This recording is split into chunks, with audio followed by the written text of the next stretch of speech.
Pertanyaan untuk calon wakil presiden nomor urut 2, Bapak Gibran Rakabuming Raka. Untuk subtema keuangan, pajak, pengelolaan APBN dan APBD. Hanya sepertiga APBN yang dapat digunakan untuk membiayai pembangunan. Padahal janji kerja program paslon memerlukan biaya tinggi. Pertanyaannya, mana yang menjadi pilihan prioritas anggaran? Pembangunan infrastruktur fisik atau pembangunan kualitas SDM dan ekonomi rakyat? Waktu Bapak untuk... Baik, terima kasih. Tidak semuanya harus menggunakan APBN. Contoh IKN, banyak yang gagal paham. Tidak 100% pembangunan IKN itu menggunakan APBN. Yang digunakan hanya 20%. Sisanya adalah investasi dari swasta dan investasi dari luar negeri. Ini yang banyak yang gagal paham. Lalu kita mengacu ke pertanyaan, infrastruktur fisik atau SDM, dua-duanya penting.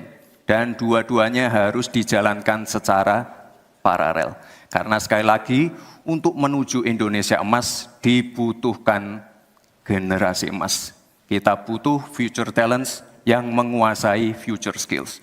Untuk itu, di tingkat SMK misalnya, kita perlu alat-alat yang ada di SMK itu bisa memenuhi kebutuhan zaman, kebutuhan industri. Sehingga ketika anak SMK lulus, mereka benar-benar bisa siap kerja, siap menerima tantangan kerja. Lalu, untuk fisik, tidak selalu harus dari APBN, sekali lagi. Bisa kolaborasi, misalnya dengan swasta, dengan CSR. Jadi tidak semuanya harus dibebani oleh APBN.